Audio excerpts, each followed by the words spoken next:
My name's Anthony O'Connell, Upper Feast. Thank you so much for listening. I'm a man with a high voice. I moved to New York City to pursue stand-up comedy, started a food blog in the Upper East Side of Manhattan, recently moved back to Columbus, Ohio, and decided to start a podcast. I'll be interviewing people that love to Upper Feast, people in the service industry, restaurant owners, foodies, comedians, anyone who loves food, I'll be talking to them. My buddy Max Wingert is an actor based in Houston, Texas. We talk about his $800 sushi dinner in New York City, taking acid and eating a meal on a boat in Thailand, union versus non-union food on set, and more. My name is Max Wingert, longtime fan, first-time caller. Yeah, I'm here to talk about food and share some hopefully insightful experiences about eating and the like. Awesome. Well, thank you so much for doing it, Max. You and I were buddies in New York City, as you know, but I'm just letting the listeners know. We met at a restaurant in Times Square, hit it off, best buds ever since. We're going to start with the feast or pass. Foie gras, feast or pass. Foie gras. That's like the liver stuff, the stuffed liver thing, right? Yeah, it's fatty duck liver, sometimes goose, but it's polarizing because it's delicious. It's like animal butter, but they force feed the ducks, so it's kind of problematic. I think I've had it, and I think it was delicious, and it is problematic. But like, if somebody put it in front of me, I would feast. That's what's up. A spicy chicken sandwich with vanilla ice cream on top. Feast or pass? A spicy chicken sandwich with vanilla ice cream on top? Yeah. I'm going to go pass on that one. That sounds a little too conflicting for me. I like the sweet and salty thing. That's aggressive. Yeah, it is. I mean, the thing is like, if they would have used like a tablespoon of ice cream, it would have been delicious. But they put like a whole serving of ice cream on there. Is this dessert? Is this food? What is going on? Yeah, I mean, I'm surprised I'm alive after I ate it. My heart just didn't explode or whatever. But now this one, I know your answer, but vegan food, feast or pass? Again, a little polarizing. It is feast for me. I will always eat vegan food. I don't think I could eat just a vegan lifestyle. You know, like I love eggs and I do consume fish and cheese and ice cream. Yes. And you know, my diet is eat food, not a lot, mostly plants. So I can get behind veganism, but I'm not like strictly vegan. I love how like that shows how healthy you are that you opened with eggs and fish. Whereas like, I can never be vegan because of ice cream and cheese and just dairy. Consume it. I eat pizza too. Don't worry. Now, being that you are a little healthier, fast food, feast or pass? Pass as often as I can. Again, one of those where I'll eat it. Like if we're on a road trip or something, there's like I'd rather eat Subway, I think, than like McDonald's. But you know, I can't say no to a good juicy burger from like Whataburger now and again. Fair enough. And you know what's funny is that's exactly how I am. Like I never eat McDonald's, but if I'm on a road trip and the options are like Speedway chips or McDonald's, I'll get some McDonald's. Hell yeah. Did you see on Reddit where in Ireland they can't call Subway's bread? Because it's so sugary, right? Yeah, it has too much sugar. I did see this. It's got so much sugar that it's technically not bread. And I'm like, what does that mean? I heard there's like yoga mats in it and stuff. I don't know. It's nasty. So speaking of Reddit, I know you're a big Redditor. Do you have any unpopular food opinions? Unpopular food opinions. I am not the biggest fan of pizza crust, which I think is unconventional because people always give me shit about not eating my crust, you know? Fair enough. And I struggle to justify pizza itself sometimes. You know, it's good, but like it is, you know, it's heavy. And the crust itself is usually just like, you know, just a little extra carbs without too much to it. That's why Pizza Hut put the mozzarella in the crust. They couldn't get people to eat the crust. So what? Oh my goodness. That's decadent. Wait, have you not heard of cheese stuffed crust? No. Is that a thing? Yeah, man, it's totally a thing. They put little mozzarella sticks in the crust. I live under a rock. I don't know if you knew this.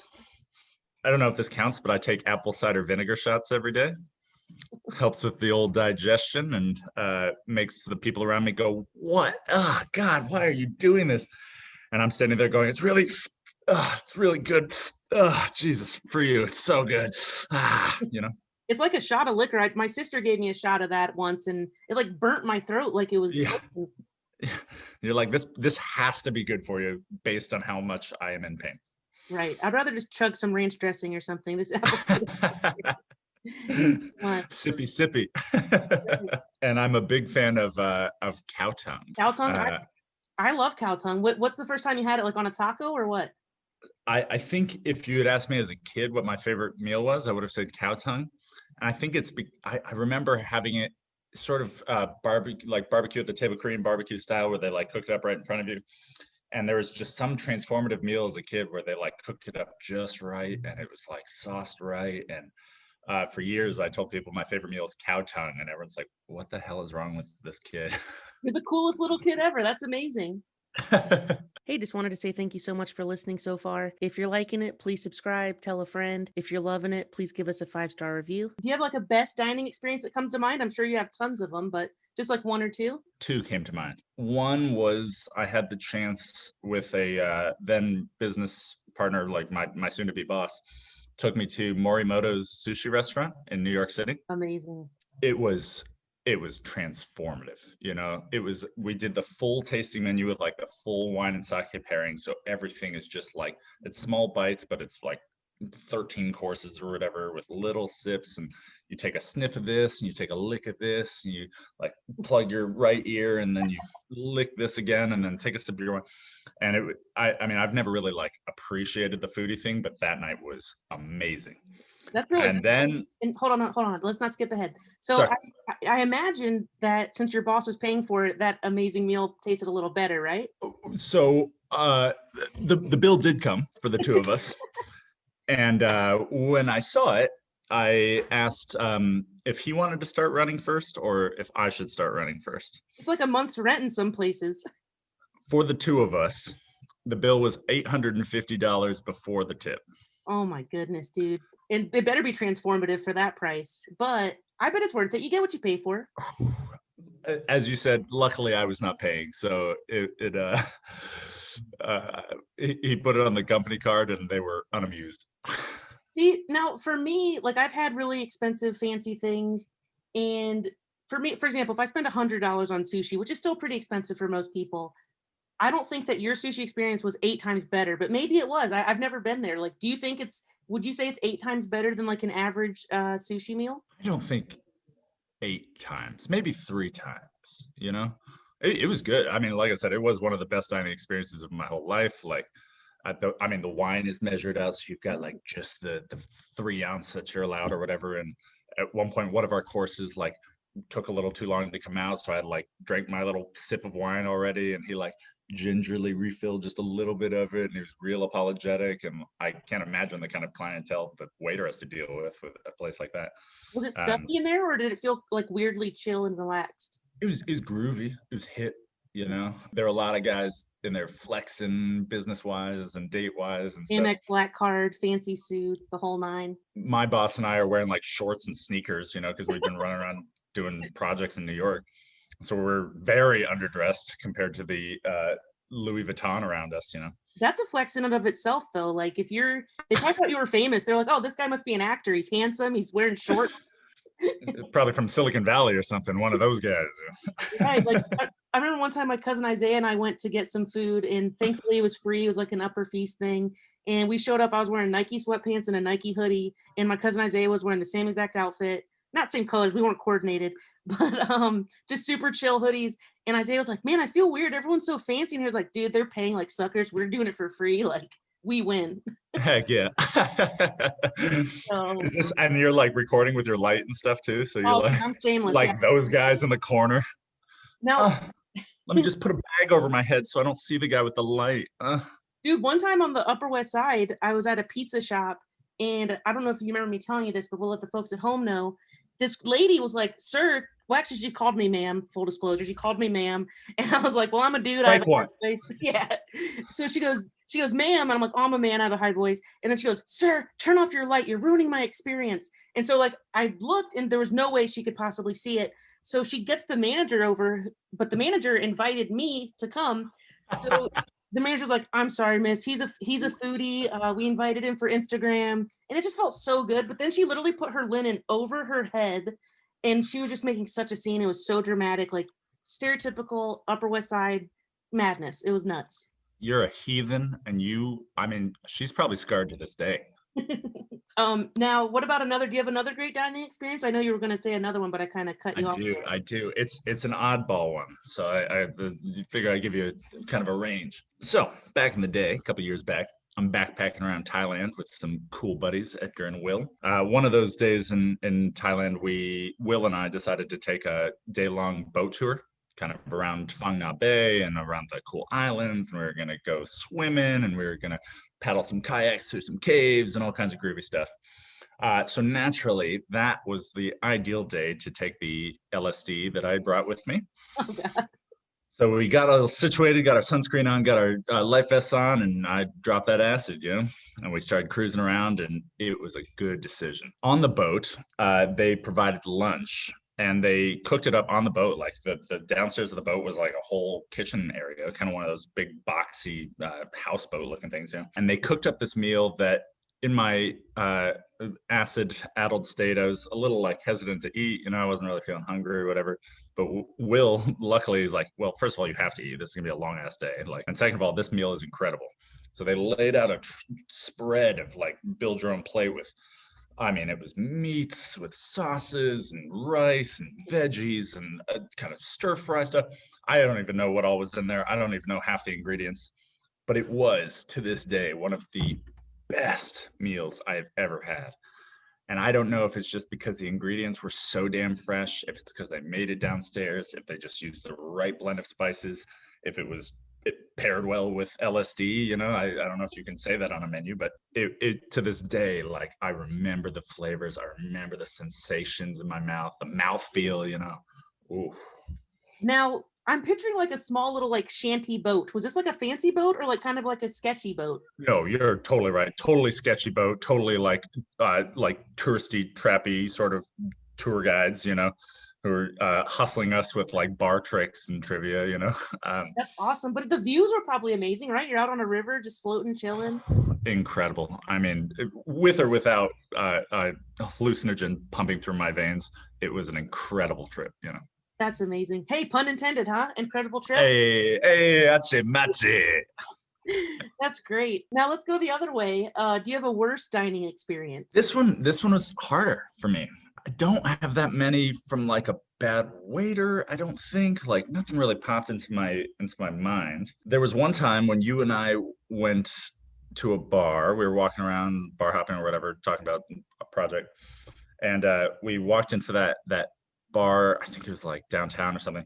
With the guy ignoring us? Yeah, we just went totally unacknowledged by the staff, and we're like, I get it's a slow bar, I get that's kind of the vibe or whatever, you're talking to your regular or whatever, but at least like wave, Yeah, that's fair. And we stood there for 15 or 20 minutes, just I mean, gassing each other up, anger style, like, right, raging. This place, that guy. It's interesting when I asked you about the bad dining experiences and you jump to service. Does that mean that you're not a very picky eater? Because I feel like a lot of people are like, oh, the food was disgusting or whatever, but you mentioned the service. So you're more of like a service guy? I cannot remember the last time I had a meal where I thought it was disgusting. I eat everything. I eat it all. Fair enough. And I do tend to seek out things that I know that I like, or at least ingredients combinations that I know I appreciate. But no, I can't think of a time. Actually, I can think of a time. One time I sent it back was when I was a kid at home and my dad made me cinnamon toast. And you're like, Dad, you didn't do it. You missed on this. One's the L. He toasted it up right. I saw him make it, and then I took a bite, and it was wrong, and it was bad, and I couldn't figure it out. My dad was just frustrated. He's on his way to work. He's like, just eat the damn thing, blah, blah, blah. Turns out he didn't use cinnamon and sugar. He grabs the other Tupperware full of coffee grounds. Dude, that's hilarious. I have a French toast story too. When I was a kid, my mom's an amazing cook, but one time she made shitty French toast and I just refused to eat it. And she's like, well, you're not leaving the table till you eat it. So what I decided to do was smush it between my hands to where it was literally unedible. I just kept smushing it. And it was like going through my fingers. It was just too slimy. It was undercooked. And so I was like, I'm not gonna eat this. I made a mess of it. So I got sent to my room for that one. But Sure, as you do when you squish toast. Sometimes I'm a pretty nice guy, but sometimes you get rage and you just got to smash some toast. Sometimes you just got to smash some toast. I'm going to put that on a shirt for you. Dude, it's on the Patreon. Me smushing toast is on the Patreon. It's a weird fetish. People love it. The only other one I could think of was a bad dining experience in terms of a bad date. where my date was super picky, disgustingly like, I don't like this, I don't like that, blah blah blah. We went to like an oyster place, and like I don't really like seafood, but I eat oysters sometimes. I mean, it was like, it's the only date where I've like called for the check, made her split it with me, and walked out of the date. Like, good for you, dude. Don't pay for, you like to be a gentleman, but if you're just like, this sucks, bleh, like that's not cool. You don't want that. I'm saying, man, and I think I gagged in her face just in that same way you just did. I know who the best waiter I ever had was, and it was you. No, I'm just kidding. I don't think I've ever been your waiter. I think I don't think. I'm a decent waiter. I'm kind of moody. Like sometimes I would purposely not laugh at bad jokes just to be a dick, and I'll just let them sit in that awkwardness. Like when a customer makes like a dad joke, like, "Is this free?" And I'm like, "No, it isn't." No, it's not free. No, it isn't actually. So you should kill yourself. No, just kidding. I don't know if you've had an excuse to tell the story of the business guy with the black credit card, but that is my favorite Anthony serving story of all time right there. So basically, a Amex black card wielding businessman comes in, and him and his family, they're nice overall, but they're very fancy, very prim and proper, like probably generational wealth. It's not like new money. And so he gives me his Amex black card, and I go to the POS system to swipe it. And obviously it went through because he could do whatever he wants with it. And so I come to the table and I'm like, "Sir, I'm so sorry, your card was declined." And his family started chuckling, and they were like kind of nervous laughing. And he goes, "What? I could buy a jet with that. What are you talking about?" Do you know who I am? Which he could buy a jet. I mean, he's not fronting. He could literally buy a jet. But his chicken parm was denied, you sucker. Oh man. So, what I find interesting, we talked about eating Thai food on a boat, eating fancy sushi. How much does vibes and ambiance play for meal enjoyment to you? Vibes and ambiance play for meal enjoyment. That's a good one. Yeah, I'd say that's almost more important at times than the food itself. Like, is the place cool, or is the staff groovy? Company is very important too. Like who you're with is a huge deal. Bingo, who you're with. Oftentimes that can influence the meal. Like if you go to one of those restaurants where they like insult you for fun, or like the cowboy restaurant where if you wear a tie, they cut your tie off, and tie it to the ceiling. And if you order a well-done steak, they send out a cowboy boot on a plate and they give you that. And then they take that away and put a medium rare steak in front of you, you asshole. Eat it with blood, you coward. Yeah, I'd say that's probably a bigger factor for me. Like I said, I eat everything. So rarely is it about my asparagus was slightly too salty and I would like to speak to your manager. It wasn't al dente. It was mush. It was mush. So how about cooking at home? Do you ever cook? Do you have a good cooking experience? I do cook at home. I think I've got like 5 recipes, and like 2 of those are variations on cereal. I eat the same things a lot. Maybe this is an unpopular food opinion. I'm a little like autistic when it comes to my food, I think, because I eat the same things over and over and over and over and over again. Chicken breast, probably. Yeah, I mean, mostly it's like this egg veggie scramble that I've just perfected over the years, or every vegetable I've got goes in the dish, and then eggs, and then turmeric and spices and stuff, and I pair it with like avocado toast and salmon, and it just covers all the bases. It was the meal I ate in New York because I was on the go so much that like cooking at home regularly was tough, outside of meal prepping. It just covered all the bases. I got all my veggies, I got all my protein, I got all my healthy stuff just in one. And that's kind of how I cook, like ruthlessly efficient and lack of cleanup to do. Fair enough. I mean, especially in New York City, unless you're a multimillionaire, your kitchen's going to suck. Like, unless you're super rich, it's hard to cook at home in New York City. That's just a fact.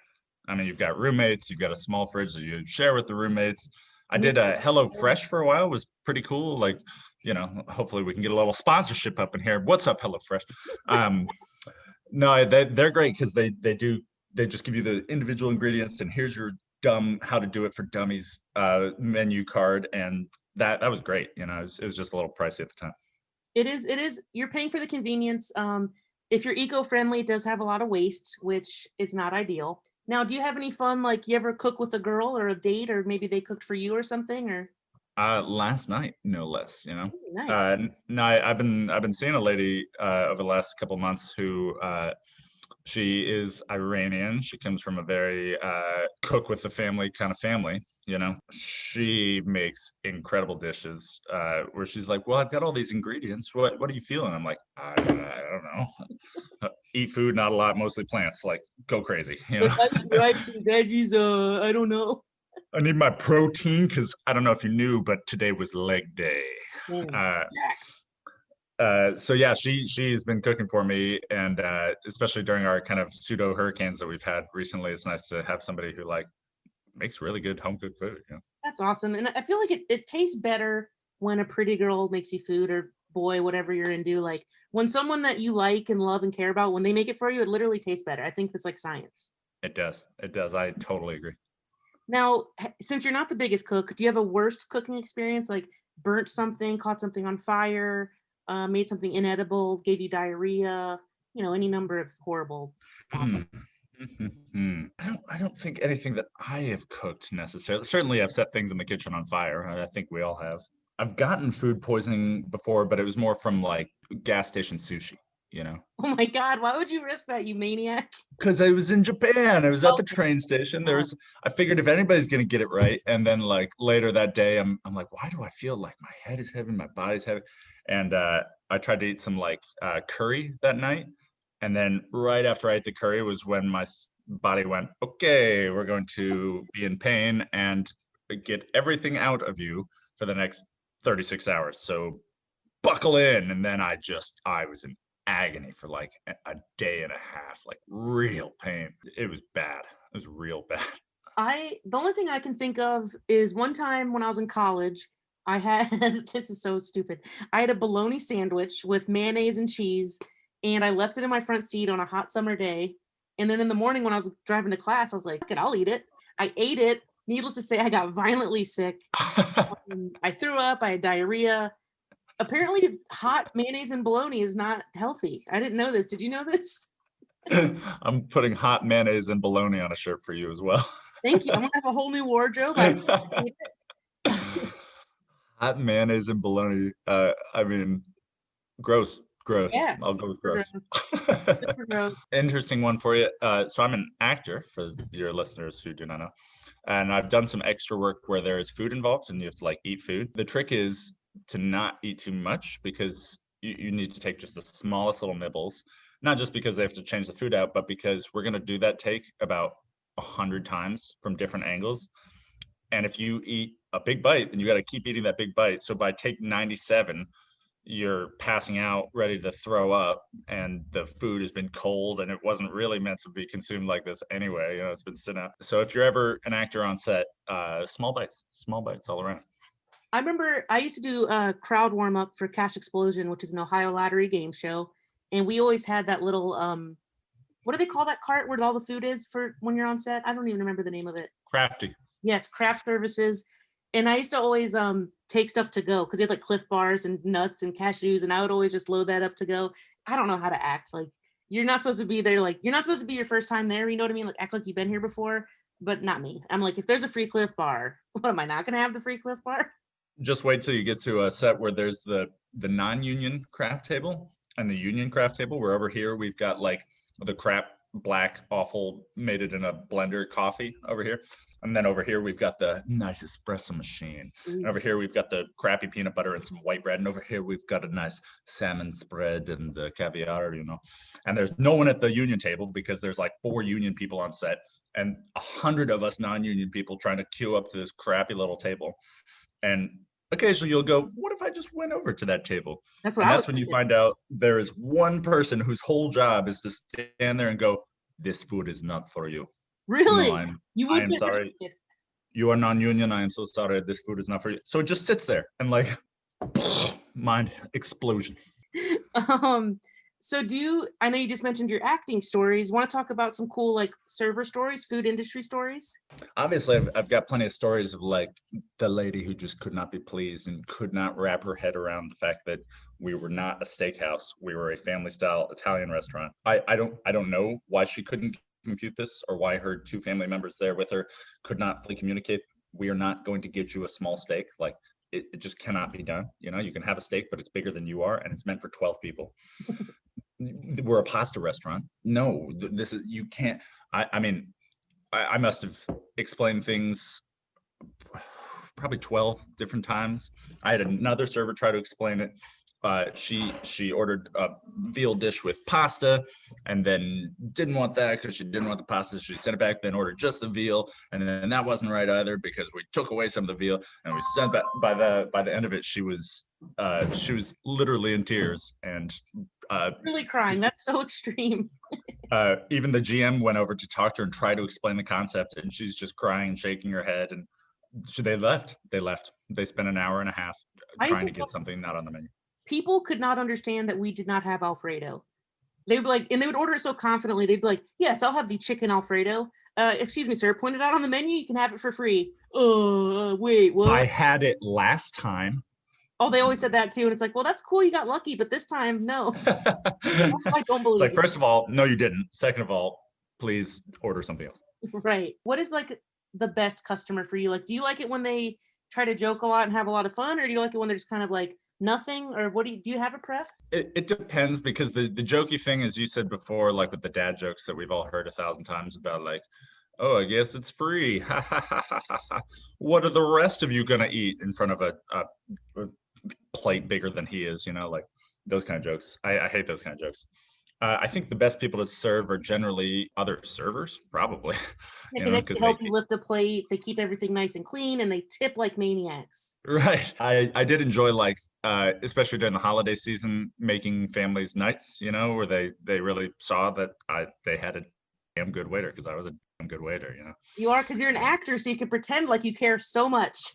Bingo. I hate you. Look at my smile. The best ever is I would always do my fake smile, and then as soon as I would turn my back, it would instantly fade to like straight face. And one time the customer saw my reflection in the mirror and they called me out on it. It was so embarrassing. Total fraud alert. I like serving attractive customers who want to sleep with me. You know, that's always fun, you know. Can't relate to that when I'm very ugly. No, I'm kidding.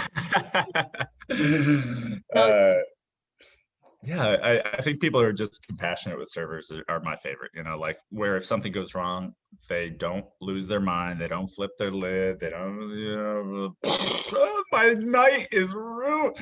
Like, calm down, you know, it's just food. Yeah, I feel like you have to just remind yourself that it's not personal. They don't have any power in their real life. So when they have the smallest little bit of power, they exploit it, and just, they're so shitty to people, but it's them, it's not you. Cool. Hope you feel better about yourself. Yep, your wife still hates you and your boss still thinks you suck, but you yelled at me, you got me. I lose. Haha. Please tip. We had a lot of fun, man, working in Times Square, one of the busiest restaurants in the whole country. Like, if you're going to be a server, that's a good place to be a server, like one of the best kind of thing. I learned so much about people, about myself. I got to meet, I mean, I'm talking to you, like, I've met one of my best friends in my lifetime at this restaurant, you know. I refer to it as something that taught me, kind of improved my acting skills, strangely enough, you know, like serving 600 people at a time all day, every day. You get real good at communicating, you know. And they're literally from the whole world, like, you know, right. Billions, people from Britain, India, like literally it's a tourist trap. So literally the whole world would come here. People from all over America, like, you have to learn how to talk. And then your bussers, your servers, they're all from different places. Like, you definitely learn a lot for sure working in Times Square. Absolutely. Yeah, we had people from literally everywhere. I think it is the busiest restaurant, at least in America. I think like Tao might do more money, but I still maintain as the busiest at least in the country. No, you're right. So Tao does do more money, but it's unfair because they have weddings and stuff. So I think that's kind of and also they're per person, it's a little bit more expensive. I think their liquor's a little bit more expensive, that sort of thing. Max, we worked at a very busy restaurant in Times Square, and tons of crazy things happened. That stampede, that was pretty crazy. It was a dramatic time. It was probably one of my craziest experiences in life, let alone in New York, let alone as a waiter. I don't know if y'all remember, a while back we had back-to-back mass shootings. The next day after the two shootings, everyone was on edge. One is bad enough, two in a row, like literally back to back that weekend, I mean, everybody was tense, especially somewhere like Times Square, especially somewhere like a 600-person open floor plan restaurant. Right. What better target, So we're but not really joking, but kind of nervously laughing. At some point around like 9-ish or so, we just heard, and from the back of the restaurant on the first floor, I like looked at the front door, and this massive wave of people burst through the front door and People through were the literally side door. flipping tables and everything. It was panic. It was like you could tell on their face. We didn't hear anything. Like we didn't know what was going on, but there was panic on these people's faces.